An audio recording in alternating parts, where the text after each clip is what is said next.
Fala galera, saudações rubro-negras, sejam muito bem-vindos ao nosso canal Pedro Neto Flamenguista. Hoje nesse vídeo vamos ver o programa Seleção Sport TV debatendo sobre o clássico de ontem. O Flamengo realmente é freguês do Fluminense? Paulo Sousa ainda está tentando encontrar os 11 principais jogadores para ser a base para a temporada 2022. Clássico é para fazer teste aqui no Brasil? Bom, na Europa tem um pensamento, aqui é totalmente diferente. Na minha opinião, clássico é para se vencer. Os testes faria em outras partidas contra os times menores. Mas vamos ver o que foi debatido nesse vídeo. Os créditos quero dar para Sport TV, o link está aqui na descrição do vídeo. Não se esqueça de deixar seu like. Se você é flamenguista de verdade, deixa seu like. Inscreve-se no canal e acione o sininho das notificações. Sem mais delongas, vamos ao vídeo. Aconteceu um jogo lá, antes desse caso de racismo, e lamentavelmente, para o Fluminense mesmo, lamentavelmente, o noticiário abordou o caso de racismo de um torcedor do Fluminense. Dentro de campo, Paulo Vinícius Coelho, como você classifica a vitória da equipe de Abel Braga? É engraçado que são processos muito parecidos, né? Esses últimos jogos do Flamengo e do Fluminense. O Fluminense ganhou o terceiro consecutivo, e já a gente vai ver os números dos 3 jogos, você vai ver que o roteiro é idêntico. É o mesmo roteiro. O Flamengo, quando é que o Flamengo conseguiu se impor ao Fluminense? No 3-1, por exemplo, da final do Campeonato Estadual. Quando ele conseguiu transformar a superioridade de posse de bola em de fato, finalizações certas. E gol. Aquele jogo foi 3-1. Nos últimos 3 jogos, o Flamengo fez um gol no Fluminense. Por mérito do Fluminense, que se defendeu muito bem. A gente está vendo o bate-boca do Diego com o Felipe Melo. O Felipe Melo dizendo para o Diego, você é meu vice. Ele trouxe a conversa lá da final da Libertadores para o Fla-Flu.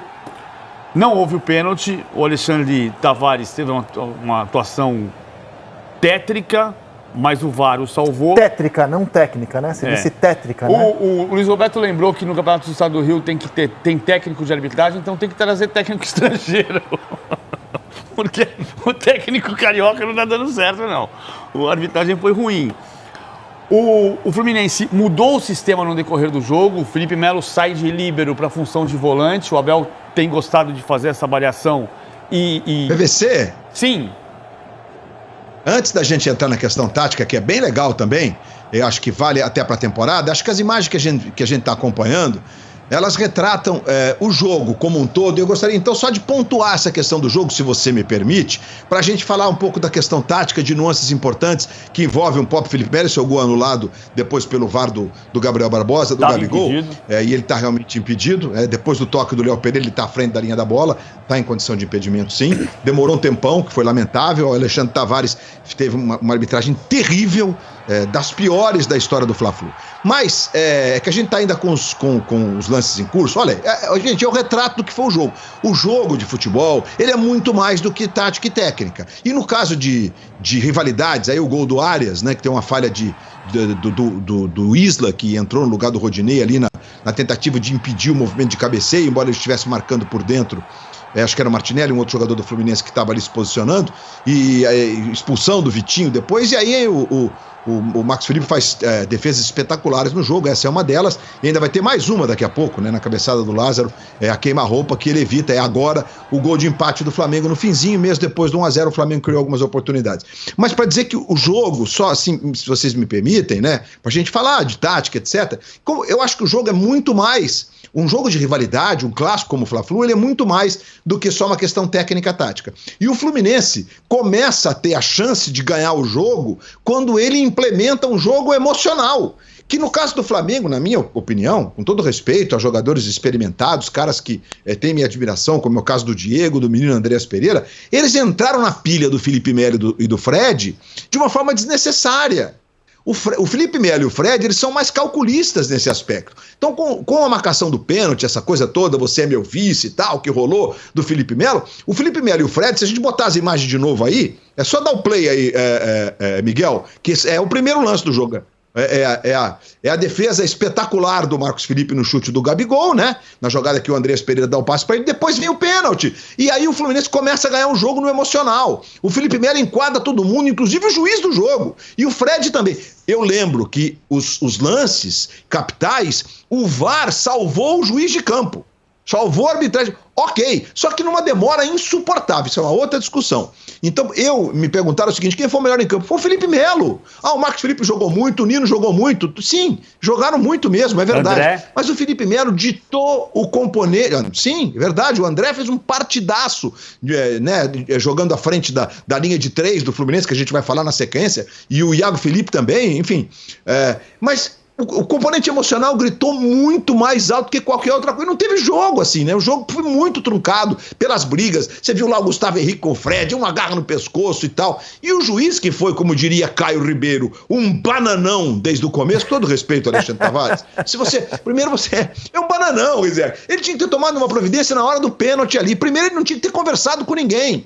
Ele não tem que conversar com ninguém, ficar dando satisfação. E aí os jogadores mais experientes tomaram conta. Se você olhar as imagens, o Felipe Melo e o Fred, eles tomam conta da situação. Entendeu? Então é isso. E aí o Felipe Melo, ele fez um jogo tecnicamente muito bom, ele evita, só na questão do descortínio do movimento, um gol do Arrascaeta numa jogada de ataque brilhante do Flamengo, que o Gabigol bota o Arrascaeta em condições de fazer. O Arrascaeta chega até a tocar na bola, né? É uma grande oportunidade no primeiro tempo, mas o Felipe Melo comanda o time, ele comanda emocionalmente o time, né? E os meninos, notadamente o velho, como é chamado o André, porque ele se mostra muito experiente mesmo sendo menino, eles souberam como entrar nessa vibe do jogo. Então a questão emocional, na minha opinião, ela foi preponderante e o Flamengo escolheu o caminho errado, porque o Flamengo, em tese, tem jogadores com mais recursos técnicos, né? Não deixou o jogo fluir. Luiz. Entrou na pilha do Felipe Melo e do Fred, se deu mal. Eu concordo com os elogios ao Felipe Melo, mas eu daria, assim, no meu caderninho de repórter, fazendo a crônica, eu daria uma nota 7, 7,5 para o Felipe Melo e uma nota 9 para o goleiro, porque depois do Fluminense 1-0, o Marcos Felipe fez 2 defesas extraordinárias a queima-roupa. Assim, era goleiro contra atacante, né? A queima-roupa. E acho que ele foi fundamental. Nem sou fã do goleiro, acho que ele é um goleiro bem irregular. Mas ontem ele fez uma partida, assim, irretocável. Para mim, ele é o melhor em campo. Só um detalhe, que por mais que tenha tudo isso do ingrediente emocional que o Luiz colocou no jogo de ontem, é o terceiro clássico seguido que o Fluminense vence, com o mesmo roteiro, e nos outros dois os outros dois não tiveram esse ingrediente emocional. Então, o Flamengo está esbarrando no Fluminense por questões que a gente pode discutir. Vamos discutir agora, então. Mas antes o Casão tinha pedido a palavra. Fala, Casão. Eu quero falar 2 coisas. Peraí. Esqueci. Eu quero falar 2 coisas. Uma é a questão que o Luiz falou do lado emocional do Felipe Melo. E a outra é que você falou do goleiro, Zeke. Assim, teve 2 melhores em campos por situações diferentes. O goleiro foi o melhor em campo tecnicamente, ele salvou o resultado. O Felipe Melo jogou muito bem também, mas ele ditou a dinâmica emocional da partida. Eu já ouvi diversas coisas em campo. Eu nunca fui provocado dessa maneira e nunca provoquei. Eu não me lembro se eu fui provocado com algum jogador, mas não me lembro mesmo que eu tinha muito respeito com os outros jogadores, os jogadores tinham por mim também. Nunca tive essa situação. Mas eu já ouvi, olha a minha conta bancária, um jogador falando pro outro. Eu já vi, você chupou laranja com quem? Eu já vi jogador falar, você jogou onde? E que time você jogou? Né? Mas tudo isso são provocações que o cara cai que não tá muito pilhado. Agora, quando você fala realidade, você é meu vice, cara, aí toca na vaidade, no ego, toca no coração do cara, e o Felipe Melo fez uma provocação real, verdadeira e justa dentro do campo. Por exemplo, eu nunca fiz, mas eu fazia muito gol no Valdir Pérez, fazia muito gol no Rodolfo Rodrigues. Vamos supor que eu entrasse para jogar contra o saudoso Valdir, um Corinthians de São Paulo, e falar assim para o Valdir, ô Valdir, hoje eu vou fazer mais 2. É uma provocação real, porque eu já fiz 2 no Valdir e já tinha feito 2 também no Rodolfo, várias vezes, inclusive, podia fazer essa provocação que o cara ia sentir o choque. o cara ia sentir. Agora, se eu falo, ô Valdir, chupou laranja com quem? Ia ser ridículo. O cara jogou a Copa de 82, ele chupou laranja com Sócrates, com Zico, Cerezo, Falcão e blá blá blá. Então, a provocação do Felipe Melo, ele foi no ponto, ele foi no limite, assim, sabe? Porque o Felipe Melo às vezes passa do ponto, mas foi no limite. Você chegar pro cara, que há pouco tempo atrás perdeu o título da Libertadores pra você, e no meio de uma confusão, que tá todo mundo nervoso, chega pro cara e fala assim, você é meu vice. Pô, ele dominou o Diego, ele dominou os outros jogadores. Foi o Felipe Melo, na minha opinião, que ditou o emocional da partida depois disso. E o goleiro foi o melhor tecnicamente porque salvou a partida. Cara, excelente explicação, Casa. Gabaritou aqui, ó. Mas eu quero ver vocês explicarem isso daqui, ó. A torcida do Fluminense, ela tem um canto, segundo o qual ganhar Fla-Flu é normal. Historicamente, o Flamengo tem mais vitórias no confronto. Mas se a gente for olhar o que é o Fla-Flu de 2021 para cá, o grito da torcida tricolor faz todo sentido. Tem sido muito normal mesmo o Fluminense ganhar jogos, mesmo tendo um time no papel tecnicamente inferior. Então, de 2021 para cá, foram 7 jogos, 5 vitórias, 1 empate e 1 derrota. O empate e a derrota do Fluminense foram na final do Campeonato Estadual do ano passado. Na final, né? O Flamengo foi campeão. Os outros jogos, cabe uma análise interessante aqui, porque eles entraram em campo 3 vezes pelo Campeonato Brasileiro. E o Fluminense ganhou os 3 jogos de Campeonato Brasileiro contra o Flamengo. E ganhou ontem também. Num cenário parecido, é claro que cada Fla-Flu tem a sua história. O último jogo do ano passado foi uma partida com 2 gols do John Kennedy. O jogo de ontem teve outros personagens, Felipe Melo, o goleiro. Mas eles têm um fio condutor, algo em comum nesses jogos, que é o fato de que o Flamengo, com maior qualidade técnica, é o time que ataca mais, finaliza mais e sai de campo derrotado. Os números de ontem foram os seguintes. Nem foi um massacre, assim, um grande domínio, mas o Flamengo teve mais posse, teve mais finalização também. E são números semelhantes aos outros jogos, PVC. São 62% de posse de bola, 61, 61,4, 61,5. Mais finalizações do Flamengo. O Flamengo controla as ações. Olha aqui, esse aqui é o jogo de ontem. De ontem. 61-39, 12 finalizações a 9, 6 finalizações certas a 3. Esse retrato, você vai ver na sequência dos 2 jogos anteriores, como é a mesma história. É a mesma história. O Flamengo circula 60% do tempo com a bola, finaliza mais vezes, mas não tem a precisão. Um pouco da precisão pode ser pelo fato de que o Fluminense tira a finalização melhor, no lugar certo. O rubro-negro não consegue finalizar de frente. Aqui, bom, ainda continua o jogo do Campeonato Carioca.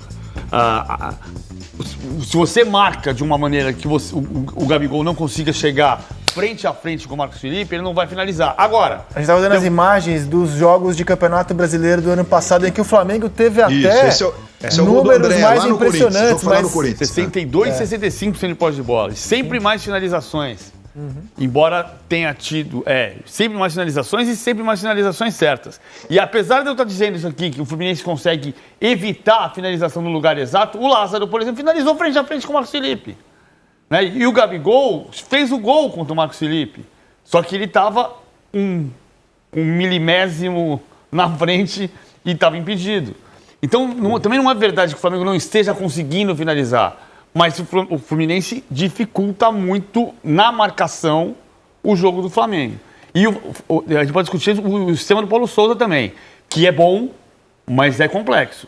Como eu não tenho 10% do talento da unha, do dedinho do pé do Nelson Rodrigues, eu não vou poder apelar para o sobrenatural de Almeida, dizer que já estava escrito que o Fluminense ia ganhar do Flamengo nesse momento de grande diferença técnica, e o Nelson poderia aqui fazer uma crônica com várias coisas que não envolvessem os fatores de campo. O Flamengo ganhou 2 finais de campeonato estadual, né, nos 2 últimos anos. Com toda a freguesia do Fluminense contra o Flamengo ganhou as 2 últimas decisões de estadual contra o Fluminense. Mas eu vou me ater aqui, então, a tentar explicar isso do ponto de vista técnico. Como a gente explica, Luiz Roberto, que o Flamengo, tendo esse elenco, tendo esses jogadores, tem sofrido tanto quando enfrenta o modesto Fluminense? Então, Rizek, eu acho que a gente tem alguns caminhos, né? O jogo de ontem, para mim, está muito claro. Acho que o Casagrande corrobora com a minha interpretação. O sobrenatural de Almeida, que você usou, o memorável Nélson Rodrigues, para definir ontem, tem nome e sobrenome, é Felipe Melo, né?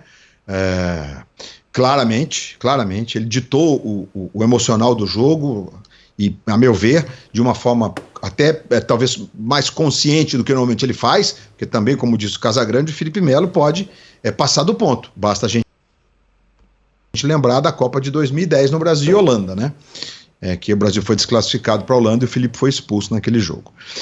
Mas ontem ele tem um monte de mérito nesse sentido. Você pode gostar, não gostar, discordar, mas quem entrou na pilha equivocadamente foram alguns jogadores do Flamengo, né? Notadamente o Diego Ribas e o Andreas Pereira. Eu acho que nas últimas derrotas, a gente tem do Flamengo, nas últimas vitórias do Fluminense, a gente tem algumas nuances assim que me impressionam. Tem um jogo do Campeonato Brasileiro que o Fluminense vence virando no segundo tempo com o gol do Lucas Claro, se eu não estou enganado, que o Flamengo teve o domínio do jogo durante 1 hora, um jogo jogado normalmente. Aí é uma questão de competência. Teve a chance, não fez o gol, o Fluminense soube se defender, neutralizou aqui e ali, e quando teve a chance aproveitou. Ou na vitória com o gol do Iago Felipe, virando o jogo lá no último minuto. Também sensacional. E a atuação tática. Eu vou até mais longe, né? Você deve se lembrar de uma vitória já com o Flamengo praticamente atual, que foi no campeonato, um jogo que determinou inclusive digamos, a insatisfação da torcida do Flamengo com o Abel, que o Fluminense ganha gol do Luciano, que hoje está no São Paulo também no finzinho, e o Flamengo jogando de forma diferente. O Fernando Diniz era o técnico do Fluminense. O Flamengo esperou o Fluminense, o que a torcida não concordou.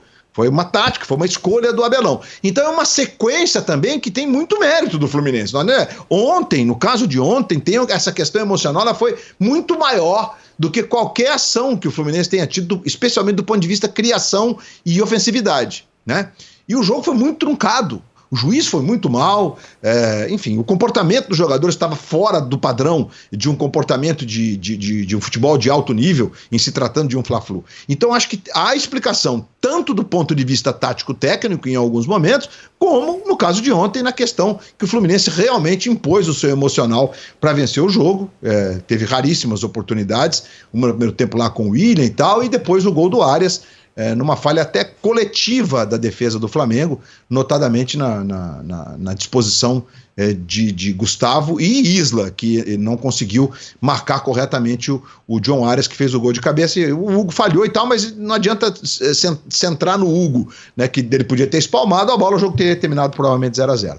Agora, Rizek, não sei se podemos ampliar já, não sei se qual é a tua pauta, digamos assim, mas eu acho que a gente tem duas análises super interessantes para fazer dos dois. O Fluminense, que começa contra o Milionários da Colômbia e da Libertadores, o desafio para valer daqui a pouco. Desafio para valer eu exagerei, porque Fla-Flu é sempre para valer, né? Eu quero dizer que aí eles, no Campeonato Estadual, eles vão se encontrar mais para frente. Tudo indica que os dois vão se classificar e vão jogar lá. Acabaram com a Taça Guanabara. Da fase de fora. E o Fluminense tem a pré-Libertadores, provavelmente contra o Milionários, e deve ter o Atlético Nacional na sequência. O Olímpia. 2 times colombianos fortes.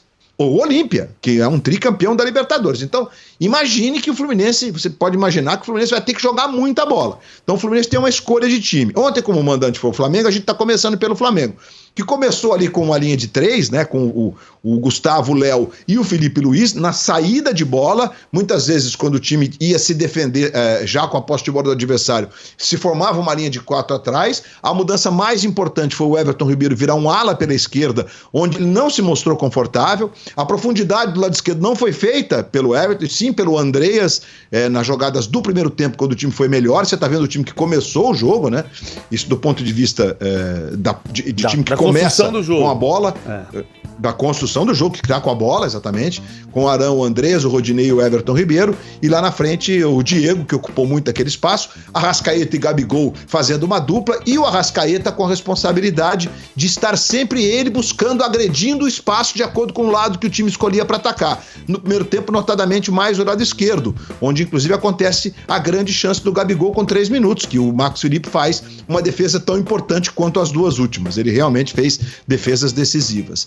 Então, assim, a proposta de jogo do Paulo Souza é muito clara. Agora, Se o resultado será com o Everton Ribeiro na ala, há muita gente, mas esse é o time do Flamengo. Não, eu acho que o time do Flamengo, se do ponto de vista físico, Davi Luiz, Rodrigo Caio e Bruno Henrique estiverem bem, eles serão titulares indiscutivelmente, porque Léo Pereira e Gustavo Henrique não conseguiram ser no Flamengo o que foram no Santos e no Atlético Paranaense, respectivamente. E a questão que envolve o Diego que foi muito elogiado pelo Paulo Souza, e ele realmente tem uma leitura bacana de jogo. O Paulo Souza trouxe uma outra frase para a discussão ontem, que é você ocupar o espaço para abrir espaços. Então, assim, o entendimento do jogador hoje eu tenho que agredir ali para provocar o espaço a colar e lá ele ser ocupado numa questão de leitura de jogo, que é bacana de ouvir. Aliás, a entrevista do Paulo Souza é bem legal, né? Mas, ô Luiz, você não acha que o Paulo Souza ontem... e assim, cara, sem minhas palavras também para criticar pontualmente o trabalho de técnico, né? Ninguém está dizendo que é um absurdo perder, cometer erros, mas eu acho que ontem o Paulo Souza cometeu alguns erros. De quem está fazendo experimentos, e na minha condição é mais fácil falar, evidentemente, né? Mas olha só, coloca esse campinho inicial na tela, por favor, diretor. O Rodinei, ele é o terceiro jogador hoje da lateral direita. O Paulo Souza optou por começar com o Rodinei. Ele está abaixo do Isla, está abaixo do Mateuzinho, mas beleza, acho que a derrota não passa prioritariamente pelo Rodinei.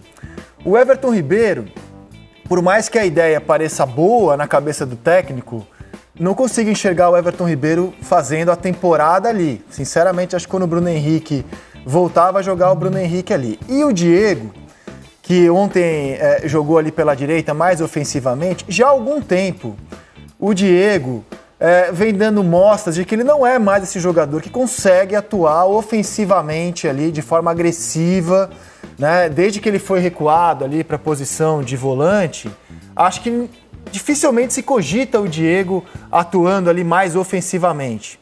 E ontem foi inoperante, né? O Diego foi no primeiro tempo inoperante. Vocês não acham também que o Paulo Souza ontem priorizou a ideia dele em detrimento até das características dos jogadores que ele tem? Eu acho que esse é o risco que ele está correndo. Mas ele pode, né, PVC?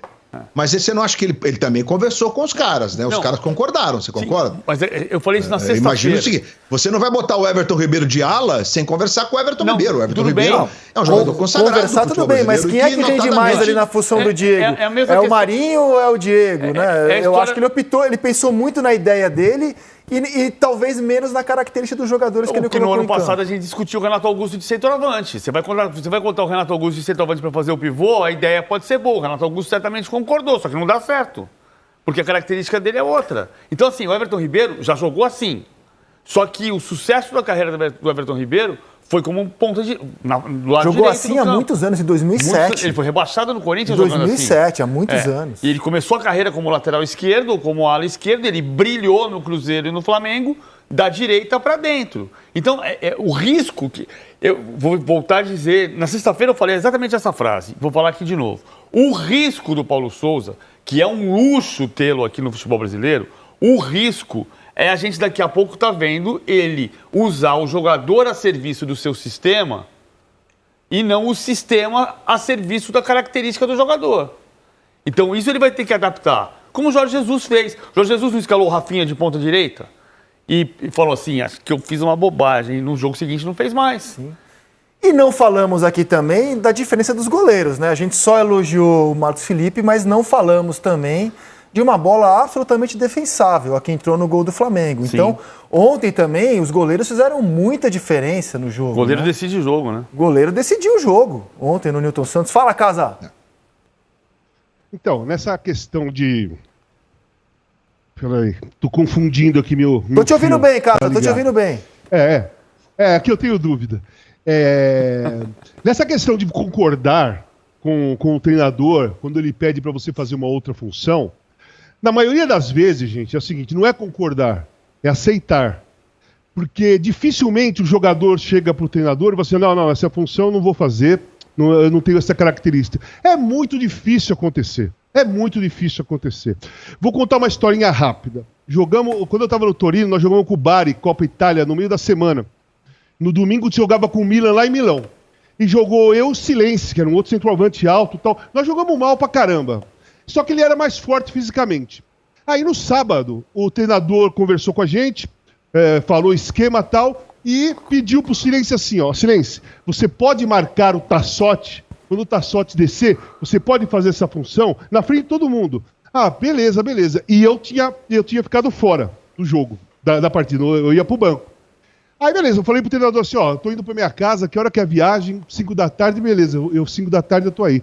Fui pra minha casa e aí no meio do caminho o telefone do carro tocou, eu atendi, era o treinador. Aí ele falou assim, Casão, Walter, né? Não é Casão, Walter, você marcaria o Tassotti pra mim? Você marcaria o Tassotti pra mim amanhã? Eu falei, lógico que eu marco, mas não vai ser o Silêncio? Ele falou assim, o Silêncio falou pra mim que não tem essa característica e que ele é centroavante e que ali ele não vai jogar. Aí fui eu que joguei. Eu fui considerado o melhor em campo, porque depois eu passei pra líbero, que foi um jogador expulso. Então tem isso no jogador. Se o jogador, que nem o Silêncio, falou pro treinador, não, essa função não vai dar, ele acaba saindo do time e sendo escalado outro jogador para fazer aquilo que o cara quer. Né? Então, na maioria das vezes, é uma aceitação do jogador e não uma concordância. O cara não concorda. O cara, na cabeça dele, vou ter que jogar de ala, caramba. Mas tudo bem, vou jogar. Ele não fala, ele não expressa. A maioria das vezes, hein? Eu não sei como foi o Everton Ribeiro, ele pode até ter falado. Mas a maioria das vezes, o jogador omite o descontentamento dessa função que ele não quer fazer.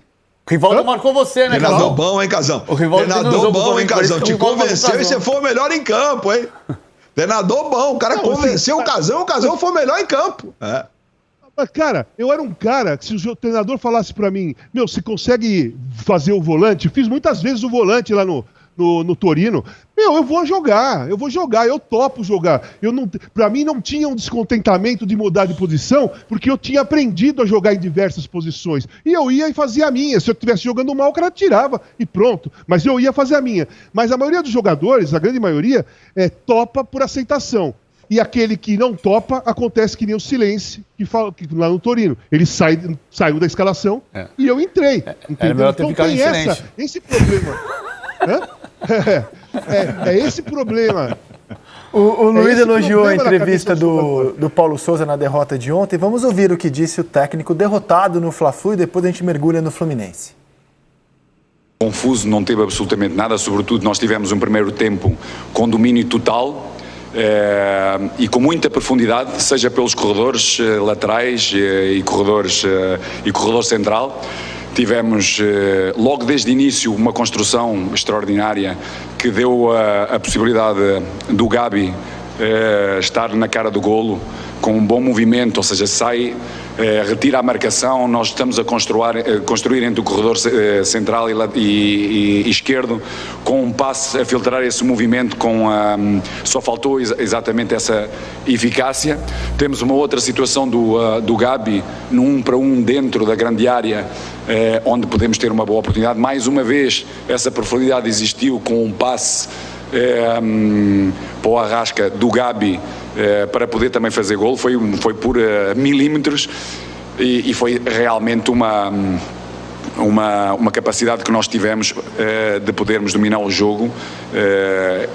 Nada confuso, mas sim muito claro, de ocupação do espaço, com grande capacidade de manter posse, de atrair o adversário para uma zona e rapidamente sair dela e dar verticalidade ao jogo, seja no corredor central, seja no lateral, para podermos criar situações de golo que criámos claras para o podermos o fazer. Tivemos um penalti que se foi retirado, tivemos várias situações em que poderíamos ser mais eficazes, sim, no último passe, nessa mesma finalização. Foi uma segunda parte muito diferente, um pouco voltando àquilo que foi nos últimos anos, uma equipa por vezes desorganizada, com muito pouca ocupação do espaço, mas mesmo assim, numa parte final ainda tivemos a capacidade de termos duas oportunidades claras de golo para podermos empatar o jogo.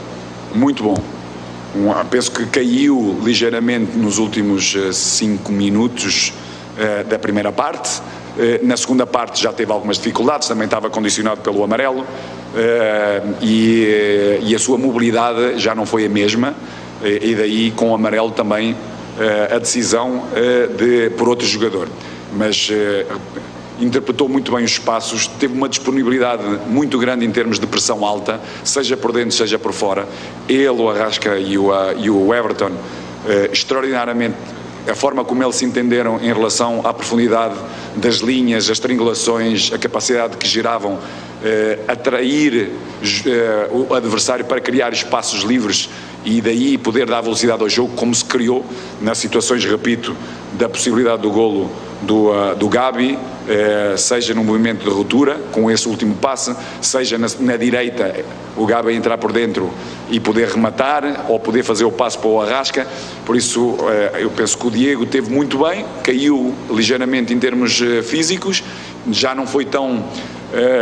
já não teve tanta disponibilidade física para continuar a pressionar, e também não foi tão claro depois com bola, e daí com o amarelo temos essa decisão de tirar. É um jogador que o vamos utilizar numa linha mais baixa ou numa linha mais alta, consoante o momento do jogo, o adversário, porque é um jogador que entende bem o jogo e enquanto está fresco no jogo é um jogador fundamental. Eu não sei o quanto ele está falando das coisas que ele realmente acredita do jogo e do quanto ele está falando para dentro, no sentido de proteger os jogadores dele. Porque eu não vi o Diego jogar bem, muito pelo contrário, não vi esse Flamengo super organizado do primeiro tempo que ele está vendo, mas é a entrevista oficial do treinador do Flamengo. Mas eu acho que ele está falando que ele acredita. Vamos por partes. Eu não acho o sistema confuso. Eu acho complexo. Não, a pergunta que cortaram foi que o Flamengo foi confuso. O meio-campo do Flamengo estava confuso no primeiro tempo. Então, e ele fez questão de dizer que não acha confuso. Ele eu concordo com ele. Não é confuso. Agora, é complexo. Complexo em que sentido? Quando você tem a bola, você sai com os três, né, o Felipe Luiz de terceiro homem por trás. Eu gosto quando você faz com esses dedos. Você fez curso para esquematizar taticamente com os dedos? Na frente dos três. Luxemburgo, aprendeu com o Luxa. Na frente dos três ele faz o Arão. Então ele faz um losango na saída de bola com o Arão na frente. Empurra os dois alas, Rodinei e Everton Ribeiro, e por dentro ele ainda tinha Diego, Andréas e Arrascaeta. Com o Diego e Arrascaeta se revezando na função de segundo atacante. O segundo atacante era o Arrascaeta. Mas assim, ele encostava, por vezes o Diego encostava. Quando perdia a bola... Função que eu acho que o Diego não consegue desempenhar. Perfeito, estou de acordo. Quando perdia a bola, o Felipe Luiz abre como lateral esquerdo, o Everton Ribeiro vem pelo lado esquerdo como meia, e o Diego faz do lado direito na recomposição. Seja para marcar alto, seja para voltar fechando o lado do campo. Ele fecha como meia, mas se a bola inverter, ele vem fazer o lado do campo, no meio campo. Então é complexo, não é confuso. Mas assim, você entende que você tem... Bom, eu tenho uma função no ataque, eu tenho outra função na defesa. Ok, isso tem um entendimento do jogo. Outra coisa que eu acho curioso, que a segunda vez que o Paulo Souza fala, se tiver a oportunidade de perguntar para ele pessoalmente, ele na entrevista de apresentação, ele falou que o Flamengo vinha sendo um time desorganizado nos últimos anos. No último ano ele falou. Agora ele falou últimos anos. Foi últimos anos? Então, agora ele falou últimos errado, anos. Tá. Na primeira vez que ele falou isso, muita gente entendeu que ele estava se relacionando exclusivamente com o Renato. Só que desta vez ele falou últimos anos. Então eu queria entender, porque ele está vendo o Flamengo jogar há muito tempo. Senão ele não falaria últimos anos. Né? E mesmo que ele se relacione só com os últimos 6 meses, ele está vendo o Flamengo jogar. Ele está vendo defeitos de posicionamento do Flamengo. E está tentando corrigi-los. Na visão de futebol dele. Claro. Mas desde quando ele entende esse Flamengo confuso, desorganizado? Desde o Rogério? Desde o Domi? Desde o Jorge Jesus? Ou só com o Renato? Não. Eu fico com essa curiosidade. Porque ele entende que o Flamengo tem um sentido de desorganização tática. Fala, Luiz. Então, tentando entrar nesse ponto específico, né? Torcedor do Fluminense, o Flamengo mandou o jogo, nós vamos falar já a mesma coisa do Fluminense sobre essa questão tática. Não se preocupe, o pessoal tá aqui, o Fluminense ganhou o jogo. Sim, a gente tá destrinchando o que vem por aí na temporada. Eu estava em Portugal e vocês até reproduziram parte da entrevista que o Paulo Souza deu para a RTP. Foi uma entrevista de 40 minutos. Aliás, muito, muito legal a entrevista. Eu tô, evidentemente, tirando conclusões daquilo que eu vi. Eu ouvi atentamente. Estava no isolamento de férias, ouvi atentamente. Fiquei lá prestando atenção. ele, em dado momento, disse que o que aconteceu em 19 chamou muita atenção do Flamengo. Que o Flamengo é um gigante, é um dos maiores clubes do mundo. Ele trata isso com muita tranquilidade. E aí ficou claro para mim de que a partir do que aconteceu com o Jorge Jesus, com o fenômeno de 2019, os senadores, especialmente os portugueses, passaram a olhar o Flamengo com outros olhos. E aí vem então o Flamengo do Domi, depois o Flamengo do Rogério e, consequentemente, por último, o Flamengo do Renato. Então, assim, eu entendo que ele não está se referindo a Jorge Jesus, nesse caso. Eu acho que ele passou a ter uma atenção a este Flamengo, que ainda tem muitas peças, não todas, evidentemente, do Flamengo do Jesus, a partir do trabalho vitorioso e encantador, o futebol jogado, realizado esse trabalho pelo Jorge Jesus, viu, PVC? Sim, é provável, mas é que sim, ele não restringiu o Renato nesta declaração de agora. Fala, Casá. É o seguinte, eu acho assim, eu só vou conseguir analisar mesmo o que o Paulo Souza quer fazer na hora que ele tiver o Bruno Henrique, né? Na hora que ele tiver o Bruno Henrique, na hora que ele tiver o time, a base do time que foi campeão da Libertadores, brasileiro 2 vezes e tal. Essa base do time, aí eu vou ver o que ele tá fazendo. Porque pra mim, ontem, ele pegou o time do Flamengo e fez assim, ó. Deu uma chacoalhada. Tirou o Everton daqui, pôs pra lá, empurrou o Diego pra frente, o Arrascaeta pra frente. Sabe, pra mim, ele tirou do meio pra frente, principalmente, o que tava mais certo no time do Flamengo. O que deu certo até agora no time do Flamengo. Que era o Everton lá, o Arrascaeta aqui, o Gabriel se movimentando para todo lado e a arrancada do Bruno Henrique. Então ele não tem essa arrancada do Bruno Henrique. Então, sinceramente, eu não consigo ver o que ele vai fazer, porque ele não tem uma peça fundamental no mecanismo de funcionamento do ataque do Flamengo desses últimos 3 anos. E ele disse, viu, Casão? Então, quando ele tiver...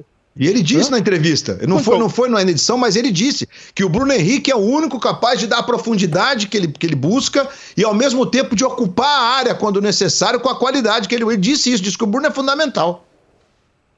Então, só para continuar. Então, se o Bruno é fundamental, então provavelmente o Everton vai voltar para lá. Ou ele vai querer mexer nisso e fazer do jeito que ele quer, diferente do que vem sendo feito nos últimos 3 anos, né? Nos últimos 2 anos atrás, ou 3 anos, que funcionou. Funcionou. O Flamengo no passado chegou na final da Libertadores, perdeu pro Palmeiras. Não significa que foi um fracasso, não. Funcionou. Funcionou. Continuou funcionando. Não com a eficiência, com a força, e com o poder e com o domínio de 19, mas continuou funcionando. Porque depois, em 20, foi bicampeão brasileiro com o Rogério, né? E o ano passado foi para a final da Libertadores. Então, assim, deu uma queda nos resultados, daquilo que a gente. Ou no rendimento também, porque, gente, os adversários, quando viram o Flamengo de 19, todo mundo começou a se movimentar naquela direção. E, ao mesmo tempo, arrumando um esquema defensivo para combater esse time do Flamengo que mostrou a 19. Então, o Flamengo, de 2 anos para cá, ele é a caça, ele é a referência. Então todos os times se armam, começaram a se armar, tanto ofensivamente como meio campo e defesa, através do grande sucesso que o Flamengo fez e tentando buscar um antídoto também para combater o Flamengo, ao mesmo tempo de evoluir o futebol do seu clube, do seu time, ter mais intensidade, mais velocidade, mais agressividade, que foi o que o Flamengo mostrou. Então, quando o Bruno Henrique voltar e ele escalar o time, aí a gente vai ter mais ou menos uma ideia real, porque ele saiu jogando com o PVC, usou 3 zagueiros, o Rodinei de um ala, o Everton de outro ala, os caras, Arrascaeta e Diego mais à frente. Quer dizer, ele deu uma chacoalhada do meio pra frente. Eu acho ele deu uma chacoalhada no meio pra frente. Eu acho que o Bruno Henrique entra na função do Diego e Arrascaeta. Não como ala. Não como ponta. Mas o Everton Ribeiro é um ala diferente, né? Porque ele não volta para marcar e também não chega na linha de fundo, né? Ele volta marcando no meio. Então, é um ala diferente, né? A ver. Assim, olhando esse desenho, o que me parece mais simples é o Everton Ribeiro ir para o lugar do Diego e e o Bruno Henrique jogar no lugar do Everton Ribeiro, que me parece assim o mais simples. Acho que não vai ser assim, mas, eu acho que ele deixou claro, gente, que ele pode também utilizar um outro sistema mais, digamos, menos híbrido. Porque quando sai o Diego, e ele foi muito bem no que ele disse, como o Diego estava numa função que era de fazer uma recomposição do lado direito, o Diego combatendo estava se expondo à chance de ser expulso, porque ele tinha o cartão amarelo, né? E aí quando ele tira o Diego e faz entrar o Vitinho, quando ele tira o Everton Ribeiro e faz entrar o Vitinho, ele volta a formar uma linha de 4 constante. Ele para com a saída de 3. Porque é uma outra nuance tática que é mais, inclusive, próxima do que o Flamengo fez nos últimos anos. Aliás, historicamente, o Flamengo não tem times marcantes históricos com 3 zagueiros. Não significa que não vai ter, pelo amor de Deus. Mas não é muito do DNA do Flamengo. Incrível isso, né? Pode ser uma coincidência. Mas ontem, quando ele faz essa modificação da saída do Everton Ribeiro e entra o Vitinho, que depois acabou sendo expulso junto com o Calegari, né? Até o Vitinho estava destemperado ontem. Até o Vitinho. E aí ele volta a formar uma linha de 4, aí faz entrar o Isla e faz Isla e Felipe nas laterais e os 2 zagueiros, né? O Gustavo e o Léo. Com o Davi Luiz e o Rodrigo Caio, o Davi Luiz mais próximo de jogar, o Rodrigo Caio nesse momento um pouco mais difícil, é um outro Flamengo. E como disse o Casagrande, com o Bruno inteiro, a gente vai também saber se o Paulo vai adequar, digamos, suas ideias de jogo, que não seja com a saída de 3, que ele notadamente gosta de usar, né? E aí, galera, esse foi o programa Seleção Sport TV. Se você gostou, deixa o seu like. Se você é flamenguista, deixa o seu like, é de graça, você não vai pagar nada por isso. Se inscreve no canal, aciona o sininho das notificações. Um forte abraço, saudações rubro-negras.